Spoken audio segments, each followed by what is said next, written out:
Hi everyone, welcome to the channel. आज के इस वीडियो में हम सैम्पलिंग के बारे में जानेंगे। सैम्पलिंग एक ऐसी प्रोसेस है जिसमें लार्जर पॉपुलेशन से इंडिविजुअल्स या आइटम के सबसेट को सिलेक्ट किया जाता है ताकि पूरी पॉपुलेशन के ऊपर कुछ इन्फेरेंस बनाए जा सके या कुछ कंक्लूजन्स निकाले जा सके।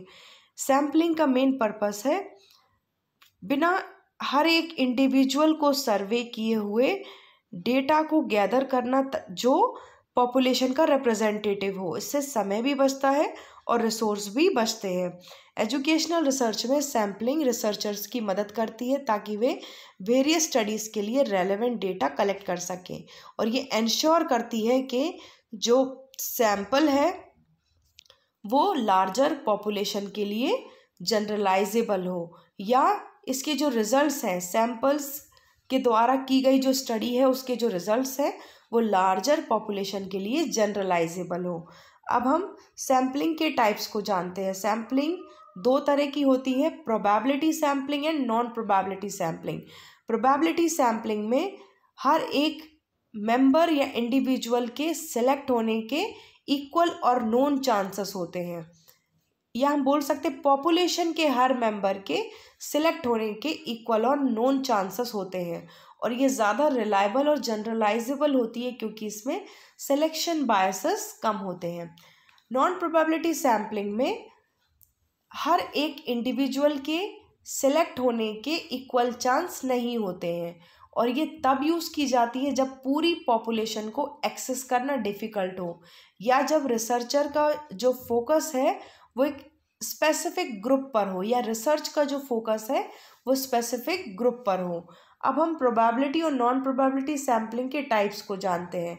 प्रोबेबिलिटी सैम्पलिंग के टाइप्स हैं जैसे simple random sampling, stratified sampling, systematic sampling और क्लस्टर सैम्पलिंग।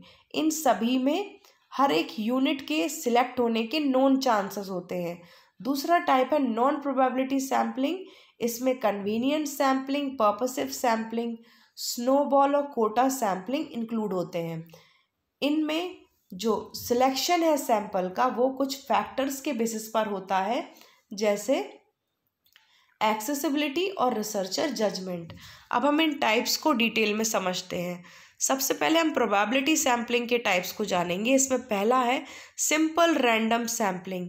इसमें पॉपुलेशन के हर इंडिविजुअल के सिलेक्ट होने के इक्वल चांसेस होते हैं। इसमें सैंपल का सिलेक्शन रैंडम नंबर जनरेशन या लॉटरी मेथड से किया जाता है। दूसरा है सिस्टमैटिक सैम्पलिंग। इसमें एक ऑर्डर्ड लिस्ट में से रेगुलर इंटरवल पर इंडिविजुअल्स को सिलेक्ट किया जाता है। एग्जाम्पल के लिए एक लिस्ट में से रैंडमली स्टार्टिंग पॉइंट को मार्क किया जाएगा, और उस स्टार्टिंग पॉइंट से हर पांचवा जो व्यक्ति है उसको सैंपल माना जाएगा या सैंपल के तौर पर सिलेक्ट किया जाएगा। तीसरा जो टाइप है वो है स्ट्रेटिफाइड सैम्पलिंग। इसमें पॉपुलेशन कुछ विशेषताओं के आधार पर स्ट्रेटास में डिवाइड की जाएगी या सब ग्रुप्स में डिवाइड की जाएगी, जैसे जेंडर के बेसिस पर, एज के बेसिस पर एक्सेट्रा, और उन सब ग्रुप्स या स्ट्रेटा में से रैंडमली सैंपल को सिलेक्ट किया जाएगा जो पॉपुलेशन का रिप्रेजेंटेटिव हो, और जो सैंपल हम सिलेक्ट करेंगे वो पॉपुलेशन के प्रपोर्शन में सिलेक्ट करेंगे। ज़्यादा बड़ी पॉपुलेशन के लिए हम ज़्यादा सैंपल साइज रखेंगे और कम पॉपुलेशन के लिए कम सैंपल साइज रखेंगे। नेक्स्ट है क्लस्टर सैम्पलिंग। इसमें जो पॉपुलेशन है वो क्लस्टर्स में डिवाइडेड होती है, फॉर एग्जाम्पल जोग्राफिकल एरिया या इंस्टीट्यूशंस। अब हम इन क्लस्टर्स को randomly as a sample select करते हैं, और जो क्लस्टर्स हमने सिलेक्ट किए हैं उनके सारे इंडिविजुअल्स को एज अ सैंपल सिलेक्ट किया जाता है। नेक्स्ट है मल्टी स्टेज सैम्पलिंग। ये क्लस्टर सैम्पलिंग का एक कॉम्प्लेक्स फॉर्म है। इसमें सैम्पलिंग मल्टी स्टेज में कैरी आउट की जाती है, और ये लार्ज स्केल स्टडीज़ में यूज़ की जाती है। फॉर एग्जाम्पल फर्स्ट स्टेज में हम क्लस्टर्स को सिलेक्ट करेंगे और सेकेंड स्टेज में क्लस्टर्स में से रैंडमली इंडिविजुअल्स को सिलेक्ट करेंगे। अब हम नॉन प्रोबेबिलिटी सैम्पलिंग के टाइप्स को जानते हैं। सबसे पहला है कन्वीनियंस सैम्पलिंग। इसमें उन इंडिविजुअल्स को ग्रुप में से सिलेक्ट किया जाएगा जो इजीली एक्सेसिबल है। ये मेथड बहुत ही क्विक और इनएक्सपेंसिव है, लेकिन जो सैंपल होगा वो ज़रूरी नहीं है कि पॉपुलेशन का रिप्रेजेंटेटिव हो।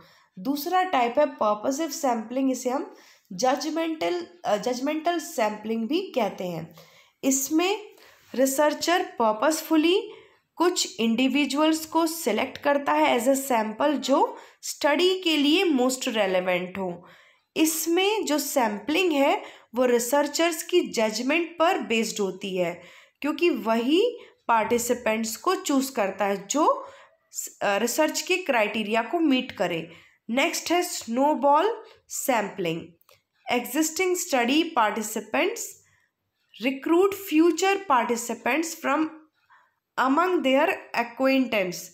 इसमें जो सैंपल है वो हिडन होता है, या जो पॉपुलेशन है वो हिडन होती है या रिसर्चर की रीच से बियॉन्ड होती है। तो रिसर्चर क्या करता है, जो पार्टिसिपेंट्स ऑलरेडी नोन है उनके थ्रू सैंपल सिलेक्ट करता है। मीन्स उनसे कहता है कि आप ऐसी ही विशेषता वाले जो इंडिविजुअल्स हैं उनसे डेटा कलेक्ट करो। जो एग्जिस्टिंग पार्टिसिपेंट्स हैं वो फ्यूचर पार्टिसिपेंट्स को सिलेक्ट करते हैं, रिक्रूट करते हैं जो उनकी पहचान में हो। तो यहाँ पर जो रिसर्च है वो हिडन पॉपुलेशन पर कंडक्ट की जाती है। यह हिडन पॉपुलेशन से सैंपल सिलेक्ट किया जाता है। नेक्स्ट है कोटा सैम्पलिंग। इसमें रिसर्चर कुछ कोटा या ट्रेड्स के बेसिस पर इंडिविजुअल्स को सिलेक्ट करता है। For example 50 males and 50 females. Researchers select individuals based on specific traits and quotas. लेकिन इसमें जो सिलेक्शन होता है वो रैंडम नहीं होता है, but the selection with in each category is not random. इसलिए इसको हम नॉन प्रोबेबिलिटी सैम्पलिंग की कैटेगरी में रखते हैं। नेक्स्ट है वॉलंटियर सैम्पलिंग। इसमें जो इंडिविजुअल्स हैं वो खुद ही वॉलंटरली बोलते हैं कि हम रिसर्च में पार्टिसिपेट करना चाहते हैं। Individual self select to participate in the research. This method can lead to bias. ये मेथड जो है बायस क्रिएट कर सकता है, क्योंकि जो पार्टिसिपेंट्स हैं वो वॉलंटरली पार्टिसिपेट होने के लिए अपनी इंटरेस्ट को शो करते हैं, और ज़रूरी नहीं है कि जो वॉलंटियर्स हैं वो जनरल पॉपुलेशन के रिप्रेजेंटेटिव हो सकता है वो अलग भी हो सकते हैं। अब हम सैम्पलिंग के इम्पोर्टेंस को जानते हैं। सैम्पलिंग से समय और रिसर्च की कॉस्ट बचती है या कम होती है, और ये इंश्योर करती है कि जो रिसर्च है वो मैनेजेबल बने, स्पेशली जब पॉपुलेशन बड़ी हो। नेक्स्ट है ये एक्यूरेसी और रिलायबिलिटी को इम्प्रूव करती है यदि ठीक से सैम्पलिंग की गई हो, और ये रिसर्चर्स को अलाउ करती है कि वो लार्ज पॉपुलेशन पर इन्फेरेंस बना सकें। लार्ज पॉपुलेशन में से सैंपल को सिलेक्ट किया जाता है और फिर इन्फेरेंस को निकाला जाता है, और ये एक तरह से रिलायबल भी माना जाता है। अब हम कुछ प्रीवियस ईयर क्वेश्चंस को देखते हैं। इसमें पहला है which of the following is a type of probability sampling. इसके ऑप्शंस है convenience sampling, purposive sampling, snowball sampling and simple random sampling. अभी हमने देखा कि जो पहले 3 टाइप हैं वो नॉन प्रोबेबिलिटी सैम्पलिंग के टाइप्स हैं, तो इसका जो आंसर है वो होगा सिंपल रैंडम सैम्पलिंग। हमारा क्वेश्चन क्या है, इनमें से कौन सा प्रोबेबिलिटी सैम्पलिंग का टाइप है? तो जो 4th ऑप्शन है सिंपल रैंडम सैम्पलिंग वो इसका करेक्ट आंसर होगा। अब हम दूसरे क्वेश्चन को देखते हैं। In which sampling method is the population divided into subgroups and a random sample is taken from each group. तो हमने देखा कि पॉपुलेशन को सब ग्रुप या स्ट्रेटास में डिवाइड किया जाता है और उन स्ट्रेटास में से रैंडमली सैंपल को सिलेक्ट किया जाता है। तो इसका आंसर क्या है? स्ट्रेटिफाइड सैम्पलिंग, क्योंकि इसमें ही जो सैंपल है उसको स्ट्रेटा या सब ग्रुप्स में डिवाइड किया जाता है कुछ कैरेक्टरिस्टिक्स के बेसिस पर, और उनमें से रैंडमली सैंपल को सिलेक्ट किया जाता है। क्लस्टर सैम्पलिंग में पूरे क्लस्टर को सिलेक्ट किया जाता है।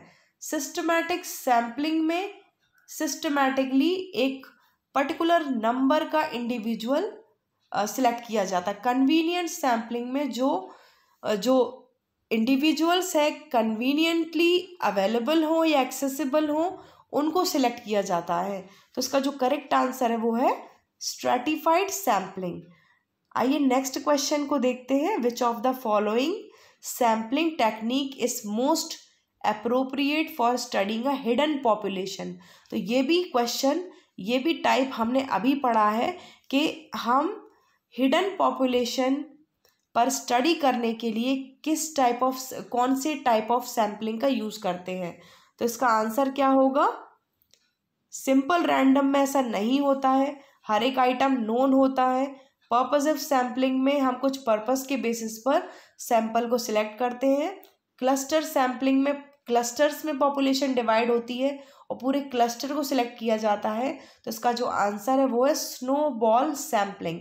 इसमें जो नोन इंडिविजुअल्स होते हैं जो हमारी स्टडी के लिए रेलेवेंट है उनके थ्रू फ्यूचर जो सैंपल्स हैं उनको रिक्रूट किया जाता है। तो इसका जो सही आंसर है वो है स्नोबॉल सैम्पलिंग। नेक्स्ट क्वेश्चन है which sampling method is most prone to researcher bias. इसमें से कौन सा ऐसा टाइप है जिसमें रिसर्चर बायस सबसे ज़्यादा होता है? तो सिस्टमैटिक सैम्पलिंग एक प्रोबेबिलिटी सैम्पलिंग का टाइप है, तो इसमें रिसर्चर बायस नहीं होता है। रैंडम सैम्पलिंग में भी ऐसा नहीं होगा, स्ट्रैटिफाइड में भी नहीं होगा, लेकिन जो पर्पसिव सैम्पलिंग है इसमें रिसर्चर बायस होते हैं। तो इसका जो सही आंसर है वो है पर्पसिव सैम्पलिंग। सो फ्रेंड्स, आज के इस वीडियो में हमने सैम्पलिंग के मीनिंग को जाना, सैम्पलिंग के टाइप्स को जाना और जो सैम्पलिंग के टाइप्स हैं उनके भी सब टाइप्स को जाना, और यूजीसी नेट के प्रीवियस ईयर्स के कुछ क्वेश्चंस को भी हमने देखा। Thank you so much.